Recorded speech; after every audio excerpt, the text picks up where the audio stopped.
And we're back with Brooke and myself on Sunday morning at 11:30 for our continuing discussion of Nancy SantoPietro's book, Feng Shui and Your Health. And we've been going over the different guas of the bagua, which there are 9 different sections which refer to different directions of your room or your house or your neighborhood. And Brooke has been telling us about the different directions and guas. And you want to continue on, Brooke? Sure. So we last week we talked about 4 helpful people, 5 career, and 6 knowledge and spirituality. And so this week we start off with gua number 7. And is in the west, direct west. So when you walk into your room, it would be the far. This section is located in the middle on the left-hand side. Its Chinese name is Qing. It oversees all issues related to your ancestors and the history connected to the many generations of your family lineage. This area primarily represents biological, reconstituted, and non-traditional family units. Section also includes groups, religious congregations, and your inner circle of friends that you consider to be like family. In addition, it represents and provides the cohesive energy of your family, of coworkers, and other work-related units or organizations because it represents the past. All family, sex, and childhood issues are stored here. These aspects that relate to the eldest son in the family and the feet in connection with the body. It is ruled by the element of wood and corresponds to the color green. And to review, the idea of the feng shui is to set up your environment most conducive to these various sections of your life. So like this family. So if you enter your doorway, on your left wall would be the family one. Is that correct, Brooke? Yes, yeah. And it's a pretty big gua too. I mean, you're looking at relationships with pretty much everybody other than yourself. You're also looking at your past, which I find fascinating, like childhood, inner child issues, family of origin. Like I've yet to meet a person who doesn't have stuff that, you have to work on with that. Yeah, and then you had mentioned the various things that are associated with that, like the wood element, for example. Yep. How would that fit in with the family idea? Any thoughts on that? Well, it's structure. If you think about how Dr. Mao was talking about wood is that authoritative element. Like it says, the oldest son, and that's going to be like carrying on. So it's almost like a past, present, and future. Now, the thing I find funny is I always comment a little bit on the I Ching, and the name of it is the hexagram for thunder, like our awakening in life, or the whip that life tends to give us to wake us up if we get a little too, sedimentary in our life. And if you think that's our family, our families can pick us up, they can, awaken us, they give us life, and they also can cause many issues and push us out and make us stronger. So I find it very, that gua. And what color would be associated with that? Green. Any thoughts on why green? Growth, I'd have to say. Yeah, because the element would be wood, and of course, wood denotes growth, and and green would be growth. Sure. To be honest, like I'm not in my room. I'm I'm always bouncing around every Sunday. So much stuff I'm trying to accomplish. But that part of my room is super empty. That is it's probably one of the biggest things I'm having to work on at the moment. And you know, every time I look at that side of my room, I'm like, what am I going to do over there? And I almost avoid it. So I'd almost say, as much as I can see all the parallels and I see how important it is, I think I'm avoiding it. I'm avoiding learning it too. Yeah, well, that's a good insight on your part for your circumstance. Now, what if it were the opposite? For example, what if your western wall or side of the room were real cluttered and crowded? What might that mean? That would be exactly like what it sounds like. It would be your family is probably super complicated, very cluttered, probably lots of problems. But there's also, when you have a lot of clutter, it's very similar to my problem, where it may be that it's something you don't want to attack, something that you're avoiding, something that you just kind of add stuff to. Oh, I'll just put that and I'll come back to it later kind of thing. It's also a type of avoidance. Yeah. Willing to see the clutter, that part of your life is very complicated and up. Now, since you're have been in the process of moving for a couple of weeks or a month now, and therefore, just in the process of moving, a particular side of a house or a wall might be kind of barren. What would your theoretical steps be to get the room in shape? Just not necessarily, you don't have to tell anything personal, but just theoretically, what would one do if they had a bare new space on the west wall for family?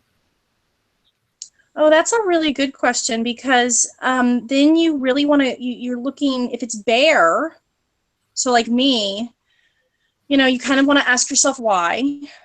You want to ask yourself, what do I want to build there? What do I want to see? To me, things I have been loving about moving. I get to choose what I want to keep. I get to choose what I want to throw away. I get to choose, where I want.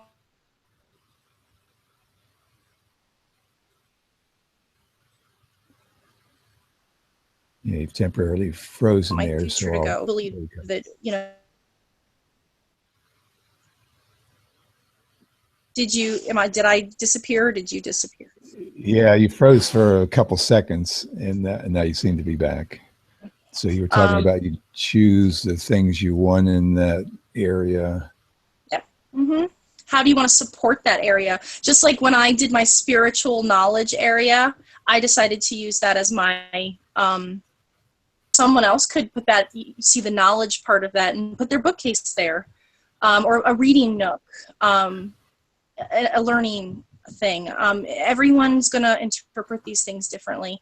That could be your family wall, where you hang all your family pictures, that you're proud of, and the people.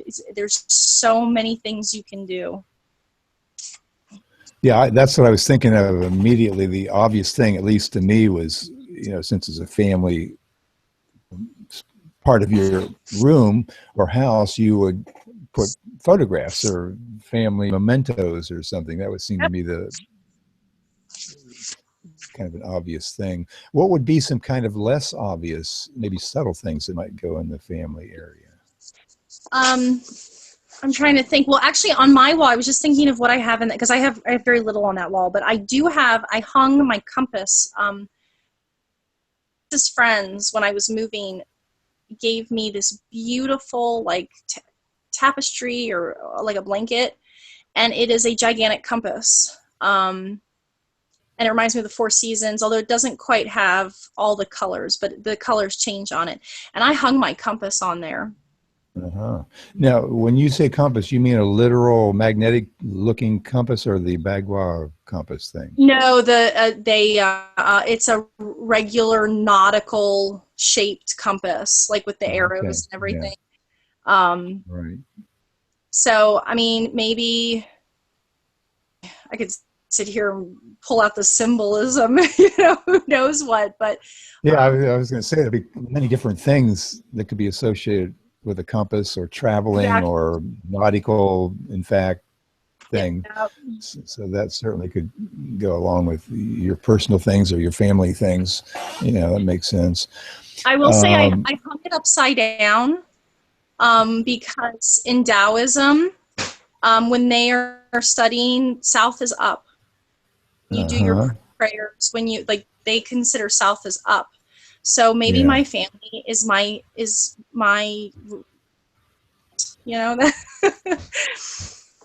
Right. A little while ago, you were mentioning that today you're in a different location. You've been in several different locations over the weeks. How could we think of the Bagua depending on where we are? If you might be in one house one day or neighborhood another day, is there something to take a look at as we're moving around? Yeah, definitely. Umber, one of the things I love about this book is most people associate Feng Shui with just design. Of all, Feng Shui is within ourselves. About keeping ourselves whole and healthy and refreshed, both mentally, spiritually, and can tell you it takes quite a toll on me. Different places, different energies. By studying this, I remind myself I need to ground myself, not allowing the feng shui of other areas to affect me as much, and actually looking around me and seeing where I'm comfortable and what I'm not comfortable with. That's a ton of people who can do that. Maybe they'll have this weird kind of sensation, but they don't know how to read into that, where they walk into a place and there's this overwhelming feeling of dread or exhaustion, or some people feel safe and thank God I'm home, or that's where really studying feng shui really starts opening your eyes to where you are and your patterns and those kinds of things. Did that kind of answer your question? Yeah, that certainly does. I think you're kind of saying that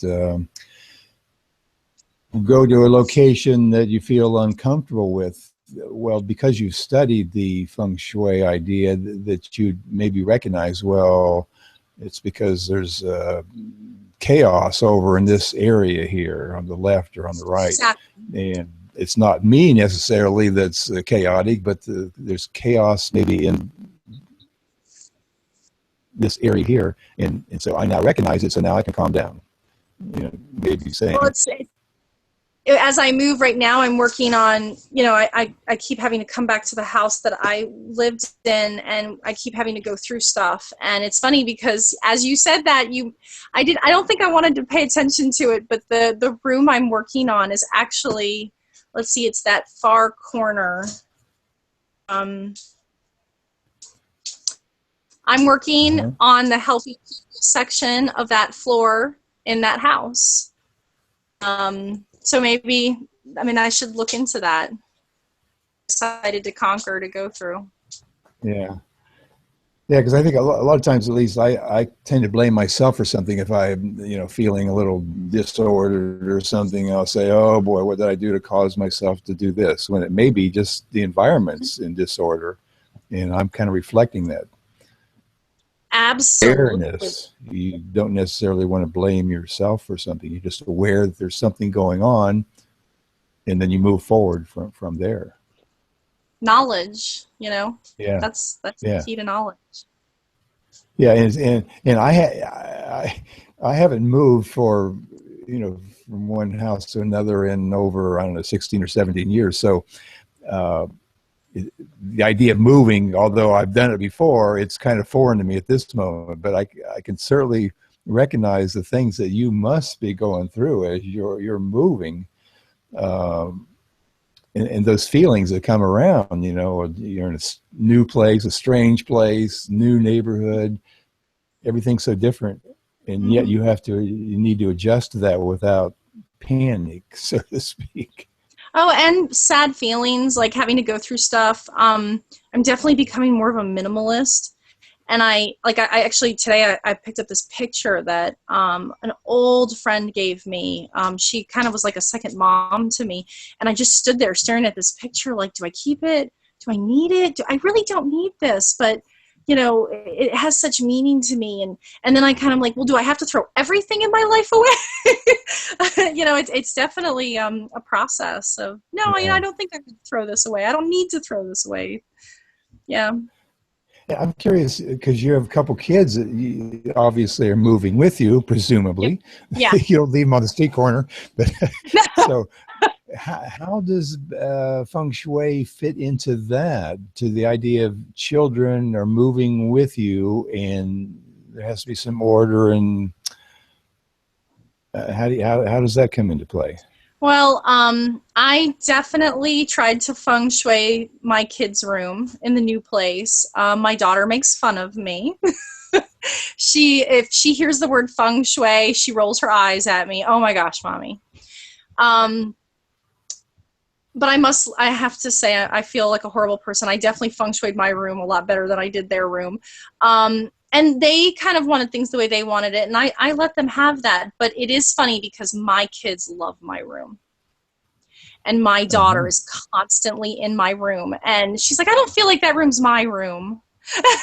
So I'm trying to get her to start kind of feng shuiing things. And so she does feel comfortable. But I think that's really important. I mean, it has been important to me that my kids are comfortable with where they are. And so far, they've been really happy. Yeah, that's interesting that your daughter feels comfortable in your room. I'd be curious if I were fly on the wall, I'd say, I wonder what she likes. I wish I could ask her, what does she like about this room? And that would give some more insights about what's going on in the family. Yeah. Oh, I mean, she's attached to me. She's herself up to the side of me. She would at the moment. Yeah, very good. Okay. Did you All want to right. move on to another one, or do you have any more things to discuss Nope. in the Gua? The family. No, I'm going to avoid that like I normally do. Okay, so number 8 is wealth. It is located in the upper left-hand corner. Now see, I don't actually know how to pronounce this word, but its Chinese name it looks like sun, but I have a feeling it's sun. Yeah, I think Generates so. the chi that draws on the energy that oversees finances and all the things that we perceive as connotating wealth. Our society is associated with greed, excess, and luck. The presence of this gua reminds us that money, complicated as it might seem, is just another type of energy. I love that as I interject. Having the amount of money that you need or want should not be seen as a luxury, but as a birthright, too. This is a nest egg area of the bagua, thus a great section in which to store all your valuables, such as piggy banks, stock coins, stamps, and savings account books. This section oversees the energy and all issues related to power. Storing up this area will help strengthen your ability to draw on the power source that connects us with the abundant universal supply. This will help us develop our of healthy power and release the unhealthy power, a learned response that implies we must take from others in order to give to ourselves. The pelvic area of the body, the bones, and the eldest daughter are represented here. This squad does not have a ruling 5 element, but it corresponds with the color purple. Wow, so much stuff in here.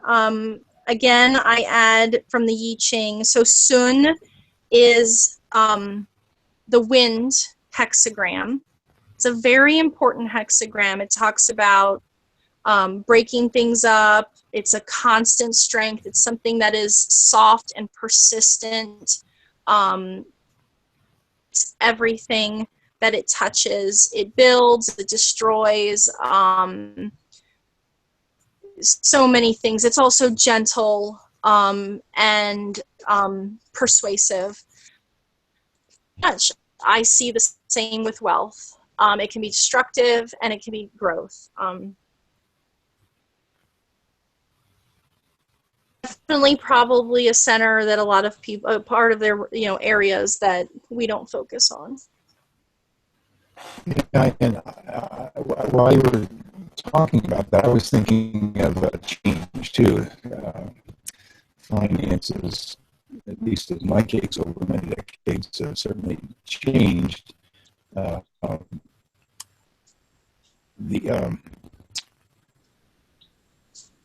trying to think why I was thinking of that, because maybe the words you were using kind of just were fit along with change. So once you have some idea of where you're going in your career and finances, another thing is is there any significance that northwest corner is next to the family? Oh, I'm sure. Absolutely. And next to our fame. It's in between fame and family. So, I mean, wealth, obviously, we associate wealth as bad and wanting wealth as bad and not accepting wealth and drawing it to us. But it is obviously the structure of what protects our family and our fame and creates our goodwill. And I think I find it, very fitting that it belongs with our pelvic area and our bones, our structure. Yeah, and the fame would be Definitely along the north wall. So your family would be not family. Your wealth or finance would be in between the fame and the family. Yeah. And go over again that idea of the wealth or the finances that you always point out is important to you. What do you mean? Well, I get the sense that you were saying that the wealth is just a power itself. It's not the money. You describe it better than I do. That's what I was trying to. Well, I definitely am. I struggle because obviously I don't have. My biggest wish is just to earn enough to be able to support myself and my family. I have no deep desires to be like a millionaire. Simple, happy, joyful life, but I do need to be able to support. And that's one of the things I love about what it says here is having the amount of money that you need or want should not be a luxury, but as a birthright. And I know what I was talking about. I was talking about how I believe that how we perceive things is what we bring to ourselves in our life. So, we need to bring abundance to us. We need to say, I am of worth. I am of value. I can provide. Instead of me saying, I wish, or I can't. You say, I can. Build that set part of your house, that section of your room into an I am wealthy. And what is wealth? Is wealth only just money? Wealth is health. Wealth is family. What have we built? Same with the fame. Like, what have I built in my life? What kind of careers, jobs, and how do people view me is what I would consider far more wealthy than just having a couple bucks in my pocket.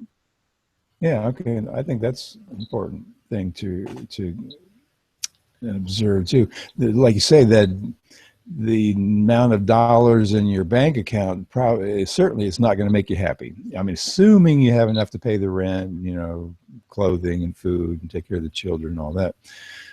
So it's kind of a self-worth almost, that you feel yourself is important and yourself has great worth. Yeah. Anything above what you need to live comfortably probably is less important than that idea of self-worth. Yeah. And then when things change, as they will, you might lose a job, have a demotion or whatever, or finances for whatever reason might go a little chaotic. Kids go to college or whatever. You got to finance a car or health costs or whatever. So things will change. And if you have that idea of self-worth, the amount of dollars that are in your bank account are not going to be as worrisome as if you were just literally always counting, like, what's that, the cartoon, Donald Duck and Uncle Scrooge or something? Yeah, with Uncle Scrooge, is that what I'm thinking of? Yeah, Yep, so he's always, the cartoon, he's counting his money all the time. Yep. And that's his sense of what's important, is how many dollars he has in his little room there. Yeah. And if we're saving, if you want to save, if you have this desperate, if you're like, I need to save, what are you saving for? I know the Chinese are just filled with like ancestry. Ancestry is so crucial. Family lineage, like he said, birth, or she says in here, wealth is your birthright. Saving for your generations, protecting your children, being built a wealth of both internal, like, self-respect and monetary wealth is very important, for future generations, for my children and children. Right. Yeah, and that's a good point too, that you're expanding the idea of, you're helping others, not only your current family, but future families. Exactly. Instead of, some people might say, well, I need to get $1 million, because I want to travel around the world. Well, so it's more than that. It's my children, my children's children, my nephews, uncles, aunts, grandparents. So it's more expansive thing than just the I idea. Yeah. Definitely. Very good. Right. So you ready for the last one? Okay. It only took us 3 weeks.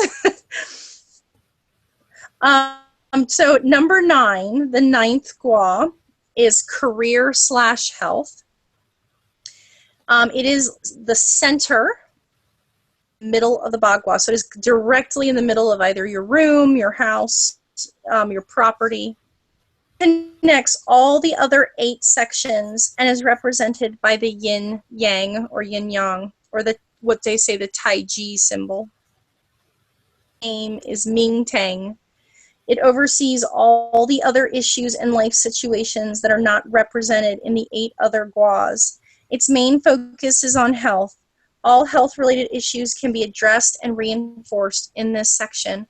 Although health issues are a very big concern for most people, you'll notice that health is not specifically addressed in any of the other 8 guas of the Bagua chart.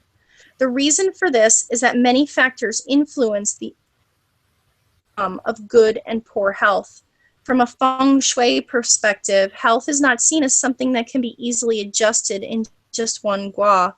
Instead, health is represented in the middle of the chart, connecting to all the supporting and influencing spokes. Hence, we interpret good health as a result of all the different areas in your life being in balance. You can also use this area to reinforce an issue or any life situation that has already been represented in one of the guas. This center space also oversees all other family members and areas of the body that are not addressed in the other 8 guas. Its ruling element is earth, mainly to the color yellow. Yeah, so probably we can talk more in depth about that on our next session. Mm-hmm. But the idea, from what I'm understanding, is that all those other 8 areas, or your health, depends greatly on those 8 surrounding areas of your life. Oh, absolutely. And and the fact that it's the earth, that's the essential grounding. It is truly, bringing everything together. And without our health, we have nothing. Yeah. So theoretically, using Feng Shui, you can improve or keep your health balanced by using all those surrounding 8 areas and get those into balance. Yeah. Which is easier said than done in a lot of cases. Okay, well, I think we covered pretty good stuff this morning. So why don't we end there, and then we'll take up next week another session of discussion of things of balance and ancient wisdom and so forth. And talking again this morning with Brooke and myself about Nancy SantoPietro's book, Feng Shui and Health. All right. So, anything else you wanted to add, Brooke? Nope, it's been awesome. Definitely having to face some stuff every time I read this. Yeah. Yeah, I can feel for you there. All right, so let's close up this section this morning. We'll see everybody back at 11:30 next Sunday for another discussion of some good stuff from books and life. So we'll see you later. Bye.